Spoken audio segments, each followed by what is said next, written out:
Yesterday, Kyle Busch won the final race at Auto Club, and now the question has been raised, how successful can this team be? Kyle Busch, it's his first year with a new team. Some people thought there might be some growing pains with the new combination of Kyle Busch and Richard Childress Racing, but they have said otherwise. Third at the LA Clash.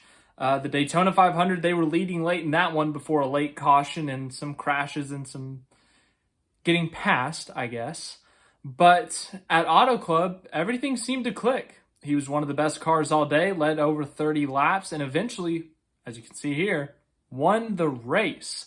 So Kyle Busch, who's had a difficult couple of years looking at his numbers, comes out right out of the gate, winning with Richard Childress Racing. So how good can they be? We're going to talk about in this video. We're going to talk about some of Kyle Busch's past statistics. We're going to talk about some other drivers and their major changes after being with the team for a long time and then making a transition to a new team and how they fared with their transitions. So yeah, let's talk about Kyle Busch first. Kyle Busch, and it's his first year away from Joe Gibbs Racing since 2007, I believe, 2008 maybe. But yeah, Kyle Busch joins Richard Childress Racing. Shocking, I know. But he comes into this first year and the expectations, they weren't championship, but they also weren't missing the playoffs. I would say there was a little bit of an in-between. I had him in my playoffs. I said maybe he could win a race or two, maybe 3 at the most. Whereas you look at odds and stuff, Kyle Busch wasn't exactly a championship favorite with Richard Childress Racing, but they did have his preseason over-under on wins, and that number was set at 1.5 wins. So, is he going to get more than 1.5? Is he going to get less than? And less than 1.5 was the favorite. So basically, the odds were saying that Kyle Busch is going to get 1 or 0 wins on the season. Very quickly, that has shifted, obviously. After the LA Clash, when he finished third, those odds shifted in favor of going over 1.5, so 2 or more wins. And after today, the odds have completely shifted to that over-under being 3.5 wins. So the odds have shifted, obviously, in his favor. But if you look at his career, his history in the NASCAR Cup Series, especially the recent years would not back up Kyle Busch winning a lot. We know Kyle Busch, he has 61 career wins, 19 straight years with a win, which is a record, by the way. But these past 3 years have not really been typical Kyle Busch years. Some of Kyle Busch's best years came from 2015 to 2019, so kind of that middle part of the end of his tenure at Joe Gibbs Racing. 2015, he won the championship. He missed a quarter of the season due to his injury at Daytona in the Xfinity Series. So those stats are kind of different. You can't really compare them to another season because he missed 11 races that year. But he did eventually win the championship, and he had 5 wins on the year. But 2016 through 2019, this is where the numbers hit hard. All 4 of those years, he led over 1,000 laps. With 2017 being a year that he led over 2,000 laps, 2,023 laps to be exact. In that time span being from 2016 to 2019, he picked up 22 wins, 22 wins over 4 years, which divides out to 5.5 wins a year. So he was getting 5 to 6 wins a year, which is pretty insane. He was a constant championship contender. I think he made the championship 4 in all 4 of those years. Yes, he won the championship in 19. In 2018, he finished 4th. 2017, he finished 2nd. 2016, he finished 3rd. So he was constantly fighting for championships, constantly winning races, always competing for race wins, leading a ton of laps. The stage wins aren't on here, but I'm sure there's a lot of those too. But then after that, something changed. It was, a lot of people said it was COVID, not having practice and qualifying really affected Kyle Busch and the 18 team. They just weren't able to reach that success level they were because they didn't have that practice and qualifying to really tune up the race car. And that's kind of how his Joe Gibbs run ended. He only had 4 wins in his last 3 years with Joe Gibbs Racing, so, barely over a win a year.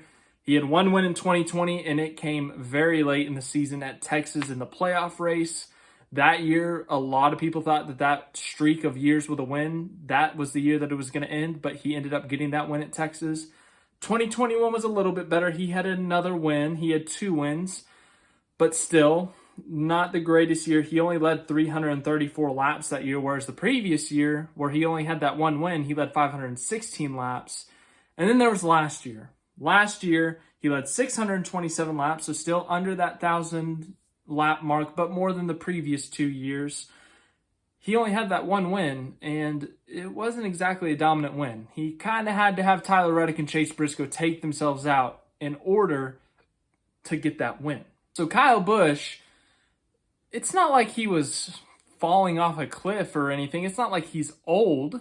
He's not even 40 yet. So he's still got time left in terms of the success level in the Cup Series in his career. We've seen drivers win in their 40s before. So, look at Kevin Harvick, an active driver. He's still winning in his 40s. So Kyle Busch, it wasn't a matter of, is his career over, essentially? Not over, but is his championship days, are they over? It was just what's going on? Joe Gibbs Racing was still a top team. Denny Hamlin was making the championship 4 consistently. Martin Truex Jr. was making the championship 4 consistently. Why couldn't the 18 team do it? Why couldn't Kyle Busch do it? What was going on? So then after the whole saga last year of Kyle Busch's free agency and him moving over to Richard Childress Racing, he got a reset. He got a new team, some fresh faces, a fresh environment. It was a reset, essentially. And we've seen this happen a lot in the NASCAR Cup Series, where we see a driver who's had a long, successful partnership with one team, and then in a big move, in a sometimes shocking, sometimes not shocking, but in a move that will really transition power in the NASCAR world, it's been extremely successful. So we're going to look at a couple of those examples. The first one I want to look at is Matt Kenseth. Matt Kenseth, the 2003 champion. He was with Roush Fenway Racing for a long time. Then at the end of the 2012 season, he departed Roush Fenway Racing and joined Joe Gibbs Racing. And he had a very successful first year with Joe Gibbs Racing. Yesterday at the beginning of my video, I talked about some guys who very quickly got their first win with their new team. I think Kenseth was race number 2 or 3. You can correct me if I'm wrong there. I said it yesterday. I just can't remember it. But I know it was in the first 3 races. And I know it wasn't the 500. So it was either 2 or 3. Anyways, Matt Kenseth, he had the most wins he had ever had in a single season was 5, and that was in 2002. So it had been a while since he had a lot of wins in one year. That first year with Joe Gibbs Racing, 7 wins. 7. Now the top 5s and top 10s, those numbers were pretty similar to his Roush Fenway days, but the 7 wins was a huge jump. You look at 2011 and 2012, he had 3 wins apiece in each of those years. He more than doubled that in 2013 alone. And also, in 2011 and 2012, those last couple years at Roush, he finished 4th in the points and 7th in the points. In 2013, he was a championship contender. He just lost out to Jimmy Johnson and finished 2nd in the points. So Matt Kenseth, that first year at Joe Gibbs Racing, massive success. 7 wins, almost won a championship. Very good year. Then let's look at Kevin Harvick. Kevin Harvick, he was at RCR, the team that Kyle Busch is now on, actually.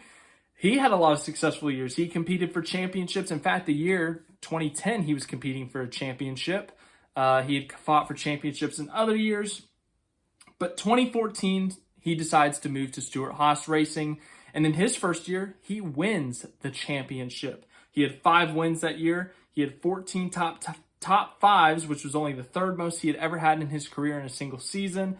And of course, the championship was won. Led over 2,000 laps for the first time in his career. In fact, that was the first time, looking at this number sheet here, that was the first time he had ever led over 1,000 laps in a year. So 2014, that first year for Kevin Harvick and Stewart-Haas Racing, no growing pains there. I think they won in their 2nd race together, and they went on to win 5 races in the championship. So what is my point? Why am I telling you about Kevin Harvick in 2014? Why am I telling you about Matt Kenseth in 2013? Why am I talking to you about the difference between 2016 to 2019 Kyle Busch and 2020 to 2022 Kyle Busch. What is the whole point? My point is, I think that this team can be successful. I think Kyle Busch, Randall Burnett, I think this can be a very successful team. What's the ceiling? I don't know. Last year we saw this team win 3 races. This team being the 8 team win 3 races with Tyler Reddick. Right now it's safe to say Kyle Busch is a better driver than Tyler Reddick. It's no knock on Tyler Reddick. Tyler Reddick, you're being compared to a future first ballot Hall of Famer, 61 Cup wins. Like, it's very difficult. You know, if Kyle Busch was in the 15 car or something, it would be a little bit of an insult. But the point being is that Kyle Busch is going to elevate this team, not just the 8 team, but RCR to a whole new level. We saw RCR take that huge step up last year. As I said, Reddick had 3 wins. They fought for wins at multiple tracks. In fact, they should have had more than 3 wins last year. It's just that they had some problems, whether it was a tire going down, mechanical failures, wrecks, whatever it may be.